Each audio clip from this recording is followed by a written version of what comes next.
नमस्कार आप सभी को, मेरा नाम है शोकवीर यादव एडवोकेट और मैं आप सभी के लिए लीगल एडवाइस वीडियोस अपलोड कर रहा हूं, जो कि आप सब लोग उसको लाइक करते हैं, पसंद करते हैं, शेयर करते हैं और सब्सक्राइब भी करते हैं। और अब तक अगर आपने इस चैनल को सब्सक्राइब नहीं किया तो लाल रंग का तुरंत बटन दबाइएगा और दूसरे लोगों तक भी जानकारी पहुंचाइएगा और बेल आइकन जरूर प्रेस करिएगा। ये तो रही जानकारी मेरी।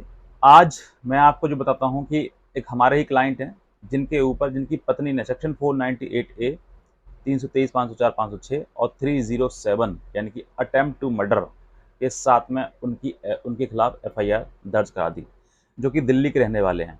अभी 2 महीने पहले उनकी शादी हुई है और शादी होने के उपरांत किसी वजह की कोई झगड़ा वगड़ा नहीं था, लेकिन हाँ, अब बात है, पता लग रहा है कि उस लड़की का किसी और के साथ अफेयर था, जिसकी बिना मर्जी के शादी उसके माँ बाप ने उस लड़की के साथ में कर दी गई। और बाद में ये पता लगा कि वो लड़की किसी और के साथ में अटैच थी, लेकिन उसने ज़बरदस्ती किया, तो उस वजह से उसको नहीं रहना था उस साथ में। तो उसने सोचा कि मुझे गेम प्लान करना चाहिए कि मैं किस तरीके से बच सकूँ।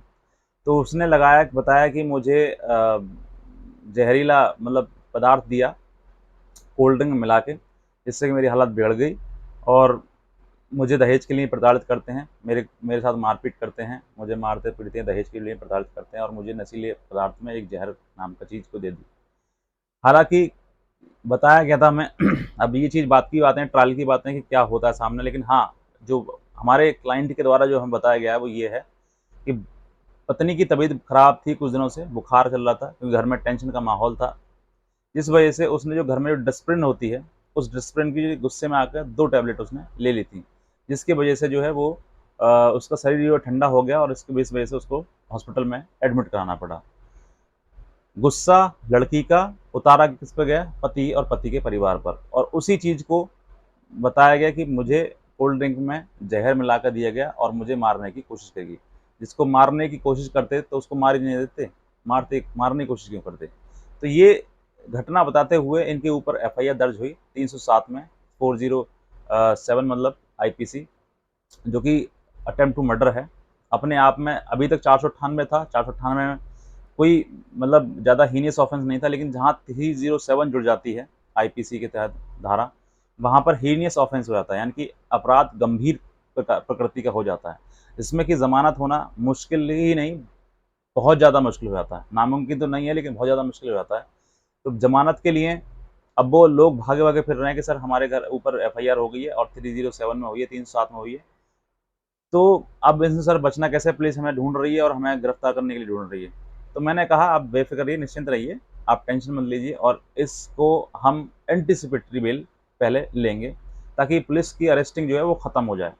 क्योंकि बचने के लिए रास्ता यही है कि अगर आप अभी अगर मान लीजिए अगर आपके पास में कोई बेल ऑर्डर नहीं है और आप थाने में चले जाते हैं, तो थाना में जो पुलिस है वो आपको तुरंत अरेस्ट कर लेगी, क्योंकि आपके पास अभी तक सेक्शन 498A था, जिसमें कि पुलिस को भी राइट था कि वो आपको छोड़ दे ज़मानत पर, गिरफ्तार ना करें। लेकिन जहाँ पर 307 हो गई तो पुलिस की भी मजबूरी बन जाती है कि अब मुझे इस व्यक्ति को जेल भेजना ही भेजना है, जिसमें कि नाम जिसका भी नाम है।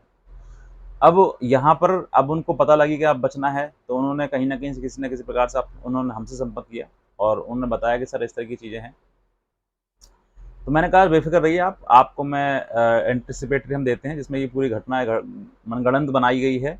इसका सच्चाई से कोई ताल्लुक नहीं है और जो मेडिकल बनाया गया था, उस मेडिकल में भी कहीं 307 जैसे या पॉइज़न जैसा कोई चीज़ थी नहीं।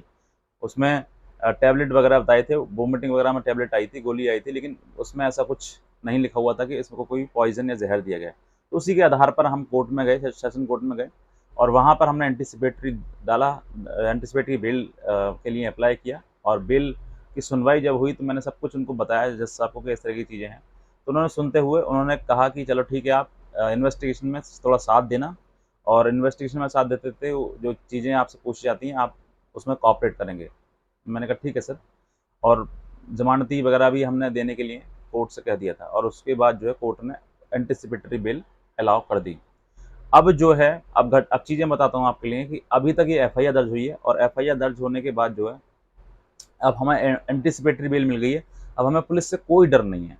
पुलिस अब हमें गिरफ्तार नहीं कर सकती, क्योंकि कोर्ट ने हमें एंटीसिपेटरी बेल अलाउ कर दी है। और अब बात आती है इन्वेस्टिगेशन की। तो इन्वेस्टिगेशन में जब भी मैंने कहा था उनसे, जो भी आपके सामने चीज़ें हैं, जो भी आपके सामने तथ्य हैं, बातें हैं, बातें बताएं, नहीं है एविडेंस है कोई किसी प्रकार का तो एविडेंस आप बताएं। अब सोच कर देखिए, ये तो रही बात बचने की सेक्शन 490 307 और जो एफआईआर हुई है उससे। रही बात रिश्ते की, तो सोच कर देखिए, एक कॉमन सी बात बताता हूँ आपके लिए कि अब क्या रिश्ता ये बचेगा, सोच कर देखिए आप थोड़ा सा। जिसने, अब यह हो सकता है इसने गुस्से में लिखा दिया हो सकता है कि किसी प्रकार से दोनों में नहीं बनती हो, उससे लिखवा दिया हो। तो बात यहाँ पर है कि रिश्ता ये रहेगा क्या? मैंने तो पूछा उनसे तो वो कह रहे सर हमारा तो कोई मतलब अब है नहीं इससे, अब जिसने हमें जेल दिखा दी, हम बचे बचे भागे हुए फिर रहे हैं, तो हमारा तो कोई मतलब है नहीं। अब भविष्य में लड़का जाने और लड़के की बहू जाने, वो जाने, लेकिन फिर भी हमारा मन बिल्कुल नहीं है। तो मन तो आपने, पत्नी ने पहले से पहले तोड़ दिया। ये अब जो सोच कर देखिए, इतना बड़ा अपराध हो गया, अपराध ऑफेंस उसने लिखा दिया, हालाँकि घटना क्या है वो मैंने आपको बता दी। और जो चीज़ें हैं जो हैं वो इन्वेस्टिगेशन के पार्ट हैं, वो आ जाएँगी। लेकिन मुझे लगता है कि 307 इसमें नहीं लगेगी, क्योंकि एफआईआर में तो लग गई है, लेकिन जब इन्वेस्टिगेशन होगा तो ये 307 निकल जाएगी। क्योंकि उसका ग्राउंड जो है, आधार जो है वो मेडिकल है, और मेडिकल में कोई ऐसी चीज़ें पॉइज़न पाया ही नहीं गया है। तो जब पॉइज़न नहीं पाया गया है तो फिर ग्राउंड भी नहीं बनता है, और क्या नाम है 307 भी मतलब किसी प्रकार से इम्प्लांट नहीं होती है। तो ये जो चीज़ें हैं ये इन्वेस्टिगेशन की हैं, और ऐसे समय पर देखिए मैंने कहा कि 498 में कोई आपको जेल वगैरह नहीं जाना है, कोई आपको परेशानी नहीं आएगी, आपको सिर्फ बेल करानी है बस। लेकिन जहाँ 307 आती है वहाँ पर अपराध जो वो सी थोड़ा हीनियस हो जाता है, और थोड़ा कठोर क्राइम हो जाता है। तो बस मैं इतने कहना चाहूँगा, और अगर इन सब चीज़ों से देखिए जहाँ पर ऑफेंस जो है वो मतलब बड़ा हो जाता है, तो वहाँ पर फिर एंटीसिपेटरी बेल के लिए जाएँ आप सीधे पुलिस से कॉन्टैक्ट ना करें, अगर कॉन्टैक्ट करेंगे तो आप हो सकता है किसी प्रकार से फँस जाएँ। पहले एंटीसिपेटरी बेल के लिए अप्लाई करें, वहाँ से बेल लें, और ऐसे ऑफेंस के लिए आपको ज़रूरी है कि आप कोर्ट में मूव करें, वरना कहीं न कहीं आपको परेशानी आ सकती है।